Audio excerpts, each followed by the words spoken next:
Bonjour, je suis en compagnie de Réal Boisvert, qui est éditorialiste à la Gazette de la Morcie. Ça va bien, Réal? Oui, très, très bien, vous-même. Eh oui, très bien. Aujourd'hui, en fait, on était là pour parler de la Gazette de la Morcie, l'édition de juin, qui est la dernière édition avant une petite pause estivale. Bien, vous êtes de retour à l'automne, mais avant de parler de la Gazette en soi, j'aurais aimé parler de votre implication au sein de la Gazette parce que j'ai entendu dire que vous étiez très impliqué depuis de très nombreuses années. Oui, ça fait plusieurs années que je suis impliqué à la Gazette et la raison est simple, c'est que la Gazette, c'est un journal indépendant au service du bien commun qui traite de problèmes de société.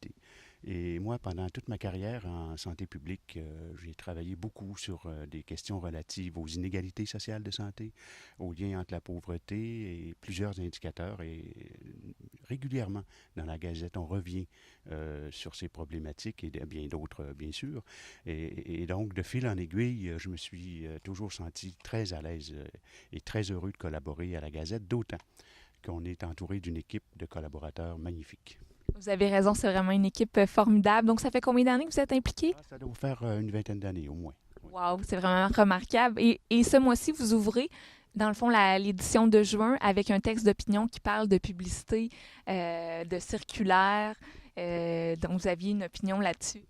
Alors, c'est un beau sujet que celui de la diffusion des Publisac. Il y a là comme une image qui résume presque d'un seul coup notre société de consommation. Les Publisac, d'un mois à l'autre, ou d'une semaine à l'autre, pardon même, parce que c'est une diffusion hebdomadaire, se voit grossir d'un nombre croissant de publicités, alors qu'on assiste ailleurs à la dématérialisation des journaux notamment, et le Publisac, lui, grossit sans cesse pour nous inciter à consommer toujours davantage. Une publicité énorme, une publicité en passant qui, avant, puisqu'on parle des journaux, servait la rédaction des grands quotidiens, servait à vendre des journaux. Et aujourd'hui, on dirait que la publicité sert à vendre de la publicité. Toujours plus de publicité, toujours plus d'incitation à consommer des produits. Si on prend la peine de consulter le Publisac, des produits qui ne sont pas vraiment nécessaires là, à la vie et qui confinent souvent au gaspillage. Et on conclut d'ailleurs le texte avec cette idée que cette consommation effrénée n'est pas étrangère au fait que les ménages canadiens sont endettés à la hauteur de 160 des gains qui peuvent rentrer en salaire ou en rente de toutes sortes. Alors, c'est un cercle infernal qui peut peut-être, si on ne se questionne pas, conduire à des situations qui ne sont pas souhaitables. Et on voulait sensibiliser le lectorat à cette problématique. C'est vraiment un très beau texte. Et ce mois-ci aussi, on parle, c'est un dossier spécial, en fait, sur les services de garde et les CPE. Et vous avez rédigé un article et c'est vraiment un dossier complet là-dessus. Ah, ça, c'est un sujet d'intérêt là, qui est formidable. Les services de garde à l'enfance, c'est un service public qui est de première nécessité quand on sait que pour un enfant, tout joue avant 5 ans. Son développement, ses premières années, c'est primordial d'accompagner le développement des enfants et les services de garde, à quoi ça sert.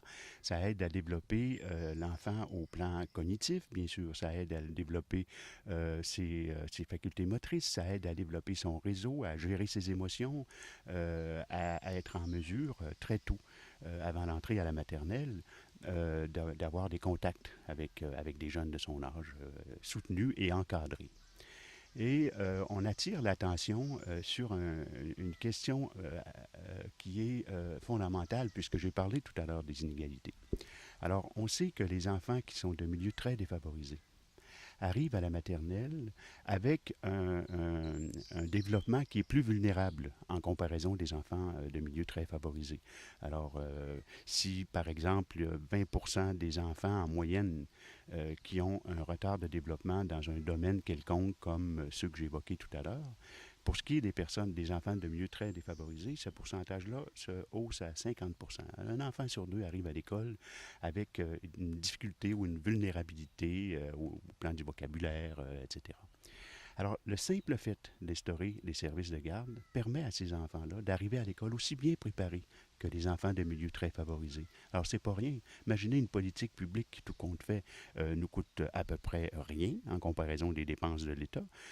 Imaginez une politique comme celle-là qui a un impact aussi puissant. Si on travaillait maintenant sur les conditions de vie des enfants de milieux favorisés, jusqu'à quel point on pourrait tromper la fatalité qui, pour certains, disent bon, il y a toujours eu de la difficulté, de la pauvreté, il y en aura toujours. C'est pas vrai.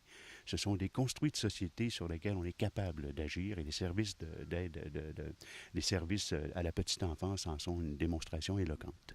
C'est vraiment une information très importante qu'on devrait vraiment travailler. Je ne savais pas cette information-là vraiment.